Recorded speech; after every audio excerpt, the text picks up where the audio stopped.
guys, welcome back to That's So Brewster. Today I'm going to walk you through how to make your own homemade jelly and then how to can it. So what you're going to need is berries. Today I'm using strawberries. These are 2-pound containers and I have 4 of them.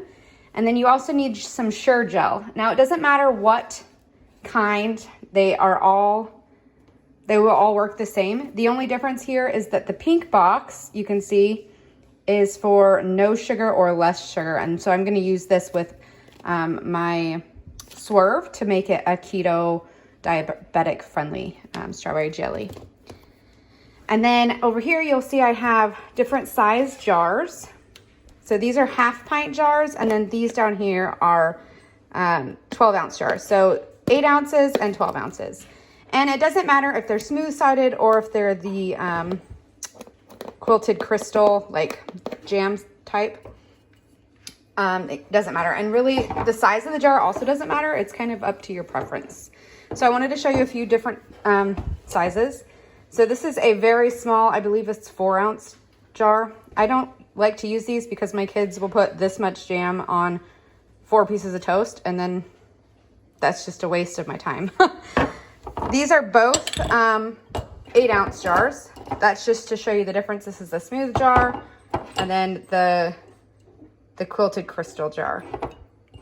And then this one is a wide mouth jar. So you can see the difference. And again, it doesn't matter when you're doing jelly which one you use. This is really helpful if you're doing like pickles or pickled asparagus because it's easier to get to. But for jelly, it doesn't matter. If you had used jars that look like this, that didn't come in a box with the rings and the lids attached, you could buy a separate jar, a separate pack of lids like this, and then reuse your jar and rings. You cannot reuse your lids. They will not seal properly, and they won't be able to be saved on the shelf. So again, you can reuse your jars and your rings, just not your lids. So with that, oh, and also you need some sort of canner. I have this big one here with an insert, which I also will need. So what I'll do is I will put my jars on here and drop them in like that, and that will put the lid on, and then I will be able to seal my jars that way. If you do not have one of these, you can find these small little plastic inserts. You can get at, I believe Walmart carries them, but as you can see, they fit into a normal pot, and then a lid can just be popped on there. Okay? So whatever you have, don't feel like you need to go out and buy a big fancy one for your first time, but you do need something, some sort of something. All right, so step 1, after you have all your ingredients together, is you need to sanitize all your utensils and your jars. So what I'm gonna do is I'm gonna take these apart. The rings and jars will need to be sanitized, so I'll wash them in hot soapy water, and then I will put them in this pot, which I will fill about halfway with water, and I will boil them for 10 minutes. So that's what I'm gonna work on now, is sanitizing all my equipment. In addition to sanitizing my jars, I'm gonna work on cleaning and slicing my strawberries. So the green tops will come off, and then I will just slice them and get them in bowls ready to go. So I'll be back shortly. Step 1 is to sanitize the jars. I've got enough water in the bottom of my pot to cover.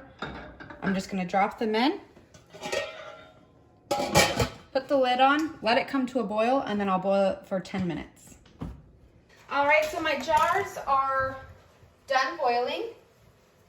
I'm putting out a freshly cleaned towel. You don't want to use anything that has been sitting out, you know, that you've used to dry your hands on or anything like that. Fresh, clean. And then I've got my jar, I don't really know what this is called, but you can use it to pull jars out of there. If you don't have one of these, you could just let them cool and then pull them out yourself.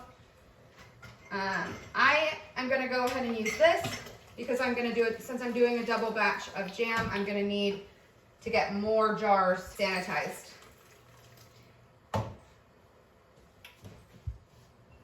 So as you can see, it just lets you pick up your jars either upside down or right side up.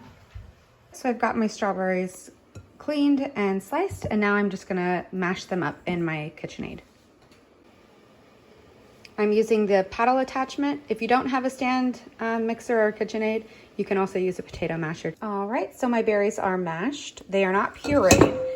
If you want to do a jelly rather than a jam, you just need to puree your strawberries so that it's just juice. I am making jam, so I'm gonna leave the berries partially whole. So I'm just gonna now measure out. For strawberries, you need 6 cups of crushed strawberries. So I'm gonna measure these out with a dry measuring cup.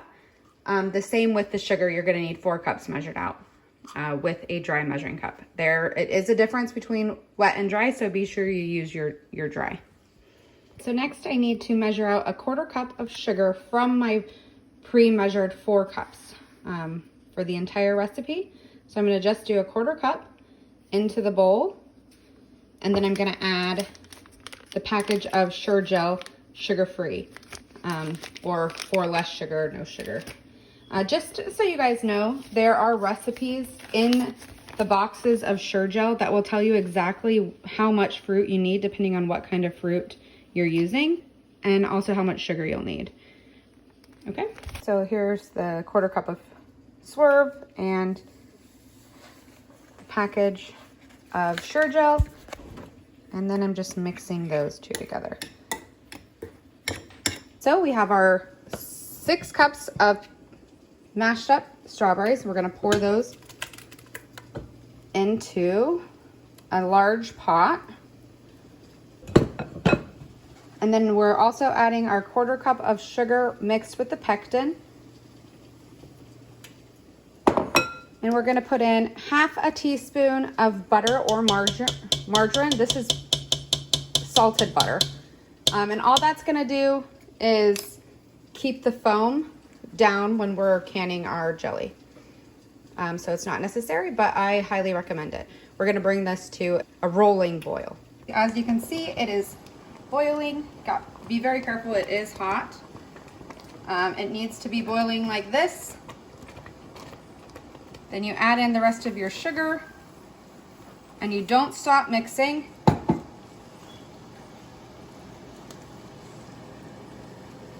As you're mixing, it's gonna start returning to that full boil. And once it does, you're gonna need to set a timer for exactly 1 minute. Make sure you are stirring this continuously, otherwise it will burn. So the timer is going now for 1 minute.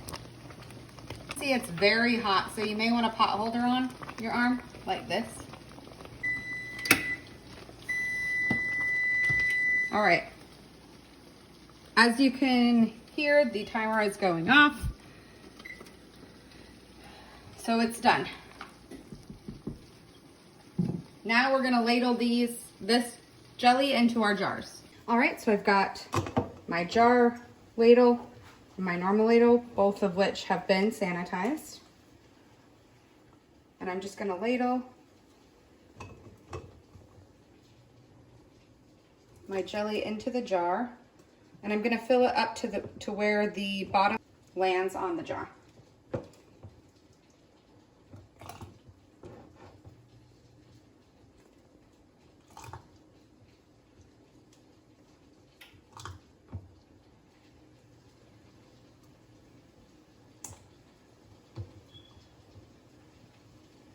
All right, so just like that. Next, I have a clean towel that I got wet on one corner, and I'm just gonna go along the outside edges of the jar. I'm just making sure there's no jam on the edge or on the lip, because the lid will not seal if it is. So then I'm gonna take my lid. Next, I'm gonna put my ring on, and you're tightening it about like that. So just a nice twist, and it's ready to go over here. Okay, so there's my prepared jars. I was able to get 4 of the 12 ounce and 3 of the 8 ounce. jars out of that batch. Now I'm gonna drop this into the water to finish processing it. All right, so the water's been boiling. I just pulled the lid off. And I've got my jams on this rack. I'm just gonna drop them in.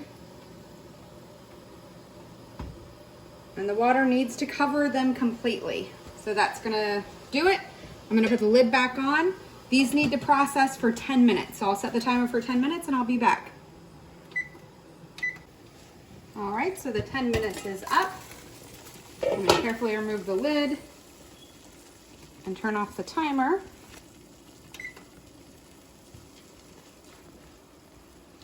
With my pot holders, I'm just gonna reach in and grab that rack.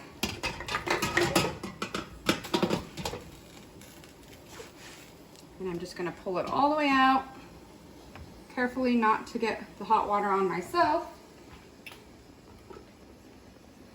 Now you can either use your jar puller, this guy, or you can just keep your pot holders on and just pop them over.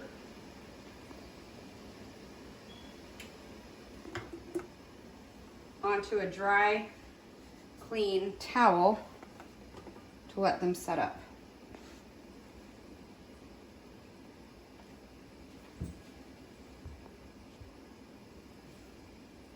And now these are just gonna sit. Hopefully I will hear some popping noises. If I do, I will come back and try to catch some on tape for you. But as they seal, they should make a popping noise. And then that will tell me that they are safe to store on the shelf. All right, so as I'm waiting for those to cool, I'm gonna start working on the normal jelly. Like I said before, the only difference between the sugar-free and the original is that I'm using the original Sure-Jell, and I will be using sugar, obviously, rather than Swerve. So I'm not gonna do any recording for that. I'm just gonna go ahead and do the exact same thing I just did with the sugar-free. I'm just repeating it again with the sugar. Oh, there's one. All right, so the good news is that they've all popped, and I think I got at least a couple to do it on camera so I can show you what they sounded like. That's music to a canner's ear. If they do not seal, you cannot store them on the shelf. You have to put them in the fridge, so that kind of defeats the entire purpose of canning. But I did want to show you there was a little left over in the pot that wouldn't fit into a jar. And so I wanted to show you that it's set up nicely. So there is the sugar-free, and it is so good. It tastes like fresh strawberries, and they will stay that way until they're gone. So really good. I hope you guys enjoyed this video. Hope you learned something. I'm working on the the original jelly now. But again, I don't need to show you because it's the exact same, other than the recipe does change a little bit. There are 7 cups of sugar, 5 cups of berries, so it's a little bit different than the sugar-free. But yeah, I hope you guys enjoyed this video. Thanks for watching. Please subscribe if you're new here. Give me a thumbs up on this video if you liked it and you want to see more like it. Thank you. Bye.